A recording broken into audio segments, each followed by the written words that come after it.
തെളിച്ചമേകാൻ പൊൻപുലർക്കാലം വെളിച്ചമാകുമ്പോ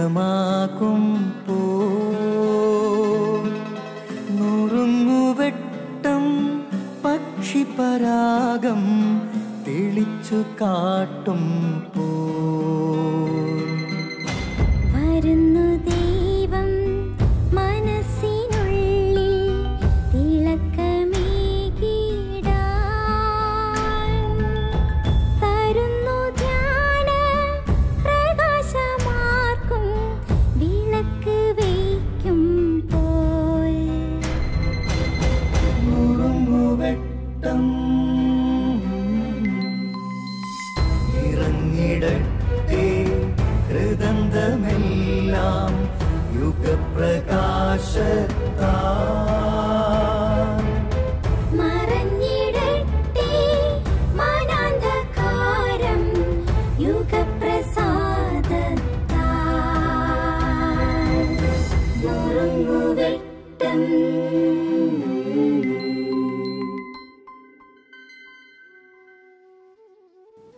പ്രിയപ്പെട്ടവരെ, എൻ്റെ സെമിനാരി ജീവിതകാലത്ത് എൻ്റെ സ്പിരിച്വൽ ഡയറക്ടറായിരുന്നത് അയർലൻഡിൽ നിന്നുള്ള ഒരു ഐറിഷ് അച്ഛനായിരുന്നു.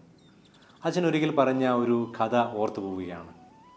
വർഷങ്ങൾക്ക് മുമ്പ് അയർലൻഡിൽ ഒരു ക്ഷാമമുണ്ടായി. ഹിസ്റ്ററിയിൽ പൊട്ടേറ്റോ ഫാമിൻ എന്നറിയപ്പെടുന്ന സംഭവം. ആ സമയത്ത് അയർലൻഡിൽ നിന്ന് ഒത്തിരി കുടുംബങ്ങൾ അവർക്കുള്ള സ്ഥാപനങ്ങളും സ്ഥലങ്ങളുമൊക്കെ വിറ്റ് അമേരിക്കയിലേക്ക് കുടിയേറി പാർത്തു. അയർലൻഡിൽ നിന്ന് അമേരിക്കയിലേക്ക് ഈ പാവപ്പെട്ട കുടുംബങ്ങൾ യാത്ര ചെയ്ത് കപ്പലിലാണ്. കപ്പലിലെ യാത്ര ഒരു മാസത്തിലധികമുണ്ട് അയർലൻഡിൽ നിന്ന് അമേരിക്കയിൽ എത്താനായിട്ട്. അപ്പോൾ അവിടെ ഉണ്ടായിരുന്ന ഒരു പാവപ്പെട്ട കുടുംബം, അപ്പനും അമ്മയും മകനും അടങ്ങിയ ഒരു ചെറിയ കുടുംബം, അവർ അവരുടെ സ്ഥലവും വീടുമൊക്കെ വിറ്റ് ഉള്ളതുകൊണ്ട് ഉള്ളതെല്ലാം ശേഖരിച്ച് അവർ കപ്പലിൽ യാത്ര ചെയ്യാനുള്ള ടിക്കറ്റ് മേടിച്ചു. അത് കഴിഞ്ഞ് അപ്പം പറഞ്ഞു, നമുക്ക് ഈ ഒരു മാസക്കാലം മുഴുവൻ കപ്പലിൽ നിന്ന് ഭക്ഷണം മേടിക്കുവാൻ കഴിയുകയില്ല, അതിനുള്ള സാമ്പത്തിക ആസ്തി നമുക്കില്ല. അതുകൊണ്ട് ഈ ഒരു മാസക്കാലത്തേക്കുള്ള വസ്തുവകകൾ, നമുക്ക് കഴിക്കാനുള്ള ആവശ്യമായ ഭക്ഷണ സാധനങ്ങൾ നമുക്ക് കരുതാം. അങ്ങനെ അവർ കുറേ റൊട്ടിയും ജാമും ഒക്കെ മേടിച്ച് ശേഖരിച്ച് അവരുടെ യാത്രയിൽ കഴിക്കാനായിട്ട് ഉപയോഗിച്ചു. കപ്പലിലായിരുന്നപ്പോൾ ആ മകൻ കപ്പലിലൂടെയൊക്കെ നടന്നപ്പോൾ അവൻ അവിടുത്തെ ഹോട്ടലിലെയും റെഫക്ടറിയിലുമൊക്കെ സ്വാദിഷ്ടമായ ഭക്ഷണങ്ങൾ ഉണ്ടാക്കുന്നതും സ്വാദിഷ്ടമായ ഭക്ഷണത്തിൻ്റെ നല്ല മണവുമൊക്കെ അവന് കിട്ടിയപ്പോൾ ആ മകന് പലപ്പോഴും ആഗ്രഹം തോന്നി ഒരിക്കലെങ്കിലും പോയി ആ ഹോട്ടലിൽ നിന്ന് ഭക്ഷണം കഴിക്കണമെന്ന്. അവൻ പലപ്പോഴും അവൻ്റെ അപ്പച്ചനോട് വന്ന് പറഞ്ഞു, അപ്പച്ചാ എനിക്ക് ഒരിക്കലെങ്കിലും ആ ഹോട്ടലിൽ പോയി ഭക്ഷണം കഴിക്കണം.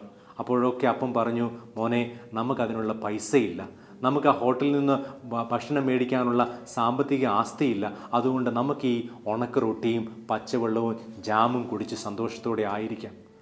അങ്ങനെ ഒരു മാസക്കാലം മുഴുവൻ അവർ ആ ഉണക്ക റൊട്ടിയും പച്ചവെള്ളവും കുടിച്ച് ജീവിച്ചു.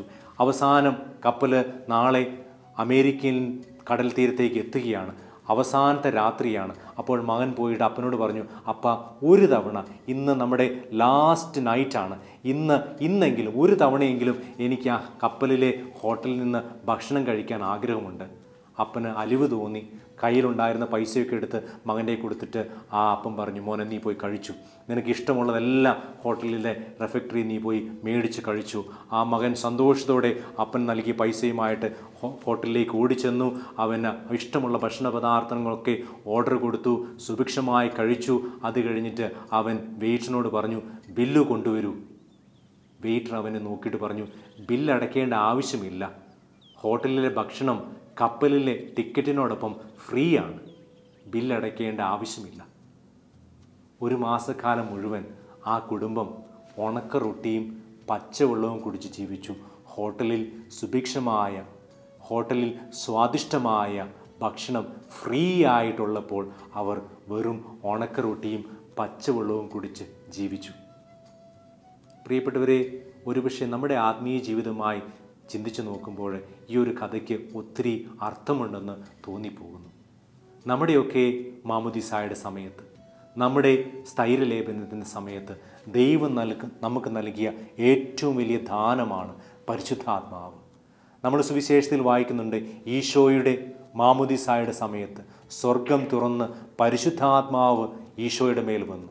അതേ ആത്മാവ് നമ്മുടെയൊക്കെ മാമോദീസായുടെ സമയത്ത്, സ്ഥൈര്യലേപനത്തിൻ്റെ സമയത്ത് നമ്മളിൽ വന്നിട്ടുണ്ട്. നമ്മുടെ ഉള്ളിൽ ശക്തിയുടെ ഒരു ആത്മാവുണ്ട്. പൗലോസ്ലീഹ നമ്മളോട് പറയുന്നത് ഇങ്ങനെയാണ്: ദൈവം നമുക്ക് നൽകിയിരിക്കുന്നത് ഭീരുത്വത്തിൻ്റെ ആത്മാവിനെ അല്ല, ശക്തിയുടെയും സ്നേഹത്തിൻ്റെയും ആത്മനിയന്ത്രണത്തിൻ്റെയും ആത്മാവാണ്. നമ്മുടെ ഉള്ളിലൊരു ശക്തിയുണ്ട്, നമ്മുടെ ഉള്ളിൽ പരിശുദ്ധാത്മാവിൻ്റെ ശക്തിയുണ്ട്. പക്ഷേ പലപ്പോഴും നമ്മൾ ഈ ശക്തി മറന്ന്, ഈ ശക്തിയെക്കുറിച്ച് അറിയാതെ നമ്മുടെ മാനുഷിക പ്രശ്നങ്ങളിൽ, നമ്മുടെ മാനുഷിക ശക്തികൾ കൊണ്ട് നേരിടാനായിട്ട് നമ്മൾ ശ്രമിക്കാറുണ്ട്. നമ്മുടെ ജീവിതത്തിൻ്റെ പ്രശ്നങ്ങളെയും സങ്കീർണമായ പ്രശ്നങ്ങളെ നമ്മൾ മാനുഷികമായ ശക്തികൾ കൊണ്ട് നേരിടാൻ ശ്രമിക്കുമ്പോൾ ആ കുടുംബം ചെയ്തതുപോലെ തന്നെയാണ് നമ്മൾ ചെയ്യുന്നത്. നമ്മൾ പച്ചവെള്ളവും ഉണക്കറൊട്ടിയും കഴിച്ച് ജീവിക്കാൻ ശ്രമിക്കുകയാണ്. പ്രിയപ്പെട്ടവരെ, പരിശുദ്ധാത്മാവിൻ്റെ ശക്തിയിൽ ജീവിക്കുന്നവരായി നമുക്ക് തീരാം. നമുക്കറിയാം, അപ്പസ്തോലന്മാർക്ക് പരിശുദ്ധാത്മാവിനെ ലഭിച്ചപ്പോൾ എന്തൊരു മാറ്റമാണ് അവർക്കുണ്ടായത്. യേശുവിനെ തള്ളിപ്പറഞ്ഞ അപ്പസ്തോലന്മാർ ഈശോയ്ക്ക് വേണ്ടി ജീവൻ അർപ്പിക്കുവാൻ സാധിച്ചത്, അതിനുള്ള ധൈര്യം ലഭിച്ചത് പരിശുദ്ധാത്മാവ് വന്നപ്പോഴാണ്. നമ്മുടെ ഉള്ളിൽ ആ പരിശുദ്ധാത്മാവുണ്ട്. നമുക്ക് ആ പരിശുദ്ധാത്മാവിനെ ഒരിക്കലൂടെ ഉജ്ജ്വലിപ്പിക്കാം. പൗലോസ്ലീഹ വീണ്ടും നമ്മളെ പഠിപ്പിക്കുന്നുണ്ട്. തിമോഥെയോസിന് എഴുതിയ ലേഖനം 1-ാം ലേഖനം 6-ാം അധ്യായത്തിൽ നമ്മൾ വായിക്കുന്നുണ്ട്: എൻ്റെ കൈവപ്പിലൂടെ നിനക്ക് ലഭിച്ച പരിശുദ്ധാത്മാവിനെ വീണ്ടും ഉജ്ജ്വലിപ്പിക്കാം. നമ്മുടെ ഉള്ളിലുള്ള പരിശുദ്ധാത്മാവിനെ നമുക്ക് ഉജ്ജ്വലിപ്പിക്കാം. പരിശുദ്ധാത്മാവിന് വേണ്ടി നമുക്ക് ദാഹിക്കാം. പരിശുദ്ധാത്മാവിൻ്റെ ശക്തിയാൽ നമ്മുടെ പ്രശ്നങ്ങളെയും ജീവിതത്തിലെ പോരായ്മകളെയും നമുക്ക് തരണം ചെയ്യുവാൻ സാധിക്കുമാറാകട്ടെ. പരിശുദ്ധാത്മാവിന് വേണ്ടി ദാഹിക്കുന്നവരായി നമുക്ക് തീരാം. ദൈവം നമ്മളെ സമൃദ്ധമായി അനുഗ്രഹിക്കട്ടെ. നുറുങ്ങുവെട്ടം